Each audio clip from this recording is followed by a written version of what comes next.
नमस्कार, बहुत स्वागत है आप सभी का हमारे इस खास बुलेटिन में। मैं हूं आपके साथ मरियम अली। चलिए तमाम जरूरी खबरों पे एक नजर डाल लेते हैं।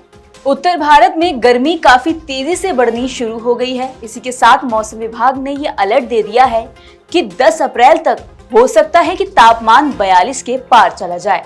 आपको बता दें कि राजधानी दिल्ली समेत उत्तर पश्चिमी भारत के ज्यादातर हिस्सों के अगले 6 दिन तक लू के चपेट में रहने की आशंका है। आईएमडी का अनुमान है कि इस दौरान तापमान 40 से 42 डिग्री सेल्सियस तक पहुंच जाएगा।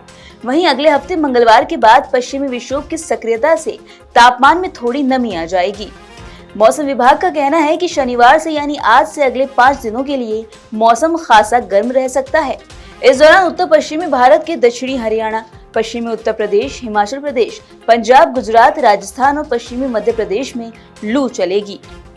वहीं अगर बीते दिन की बात करें तो दिल्ली का अधिकतम तापमान 38.4 डिग्री दर्ज किया गया, जो सामान्य से 4.4 डिग्री सेल्सियस ज्यादा था।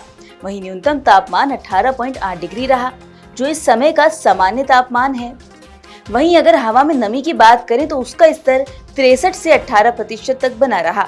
उधर प्रधानमंत्री नरेंद्र मोदी बीती रात श्रीलंका के कोलंबो पहुंचे हैं। आपको बता दें कि वहां वो 3 दिन रुकेंगे, जहां श्रीलंका और भारत के बीच जो संबंध है उनको और मजबूत करने पे बातचीत होगी। पीएम मोदी थाईलैंड से श्रीलंका गए हैं, जहां मंत्री विजेता हेरात, नलिंदा जयतिस्सा, अनिल जयंता, रामलिंगन चंद्रशेखर, सरोज सावित्री पौलराज और कृष्णा अबेसा ने एयरपोर्ट पर उनका स्वागत किया। पीएम मोदी का दौरा भारत और श्रीलंका के बीच रक्षा संबंधों को मजबूत करने के साथ साथ ऊर्जा, व्यापार और कनेक्टिविटी में सहयोग बढ़ाने के लिए है। वहीं पीएम मोदी का ये दौरा इसलिए भी खास है क्योंकि चीन ने हालिया सालों में श्रीलंका में अपना प्रभाव बढ़ाने की कोशिश की है। वहीं पीएम मोदी आज श्रीलंका के राष्ट्रपति अनुराग कुमारा दिसानायके के साथ बैठक करने वाले हैं। इस दौरान भारत और श्रीलंका में 10 क्षेत्रों में समझौते होने की उम्मीद है। वहीं रक्षा सहयोग समझौते समेत 7 समझौतों को अंतिम रूप दिए जाने की संभावना भी जताई गई है। इसके अलावा 3 और समझौतों पर भी बात हो सकती है। इनमें खास तौर से रक्षा समझौतों पर नजर बनी हुई है। बता दें कि भारत और श्रीलंका के बीच पहली बार रक्षा समझौता होने जा रहा है। 31 जनवरी से शुरू हुआ संसद का सत्र बीते दिन खत्म हो गया है। आपको बता दें कि सदन में वक्फ संशोधन विधेयक समेत 16 विधेयकों को पास किया गया है। संसदीय कार्य मंत्रालय के मुताबिक बजट सत्र में लोकसभा की उत्पादकता 118 और राज्यसभा की 119% तक रही। वहीं केंद्रीय संसदीय कार्य और अल्पसंख्यक कार्य मंत्री किरेन रिजिजू ने शुक्रवार को बजट सत्र के समापन होने के बाद एक प्रेस कॉन्फ्रेंस की। उनके साथ विधि और न्याय राज्य मंत्री, स्वतंत्र प्रभार और संसदीय कार्य राज्य मंत्री अर्जुन राम मेघवाल और साथ ही सूचना और प्रसारण संसदीय कार्य राज्य मंत्री एल मुरुगन भी मौजूद रहे। रिजिजू ने बताया कि बजट सत्र के पहले चरण में लोकसभा और राज्यसभा की कुल 9 बैठकें हुई। सत्र के दूसरे भाग में दोनों सदनों की 17 बैठकें हुई।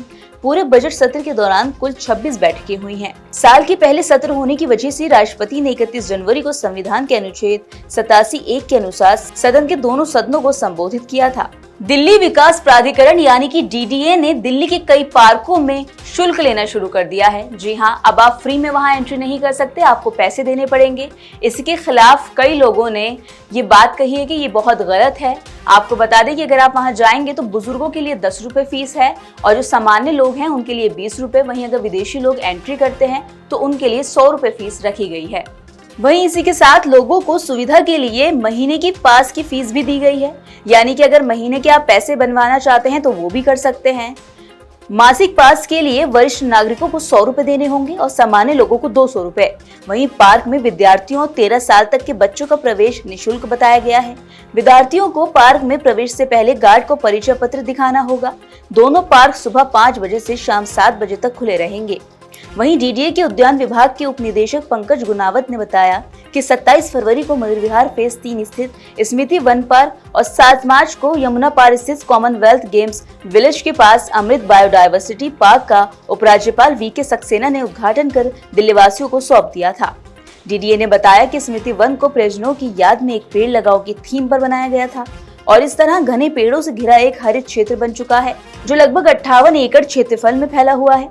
हरित क्षेत्र में लगभग 10 एकड़ में एक बड़ा जलाशय भी है। जम्मू कश्मीर के कठुआ में बीती रात 3 संदिग्ध देखे गए हैं। आपको बता दें कि इसके बाद सुरक्षा बलों ने वहां फायरिंग भी की और तलाश अभियान जारी कर दिया है। सूचना मिलते ही सुरक्षा बलों ने इलाके को सील भी कर दिया। इलाके को घेर कर बड़े पैमाने पर तलाशी शुरू कर दी गई है। वहीं दूसरी तरफ करीब शाम 6:30 बजे बिलावर पुलिस थाना के अंतर्गत रजवालता में एक महिला ने 3 संदिग्ध आतंकवादियों को देखा। तीनों के पास हथियार थे। मौके पर सुरक्षा बल पहुंच गए। इलाके को घेराबंदी कर तलाशी अभियान शुरू कर दिया। आतंकवादियों ने जंगल में छुपकर जवानों पर फायरिंग कर दी थी, जिससे 3 जवान शहीद हो गए थे। वहीं जवाबी कार्रवाई में सुरक्षा बलों ने 2 आतंकियों को ढेर कर दिया था। तो हमने आपको दिखाई वो सभी जरूरी खबरें जो काफी खास थी। हम आपको इसका अपडेट भी देंगे, लेकिन उसके लिए आपको जुड़े रहना होगा नवोदय टाइम्स पंजाब केसरी के साथ।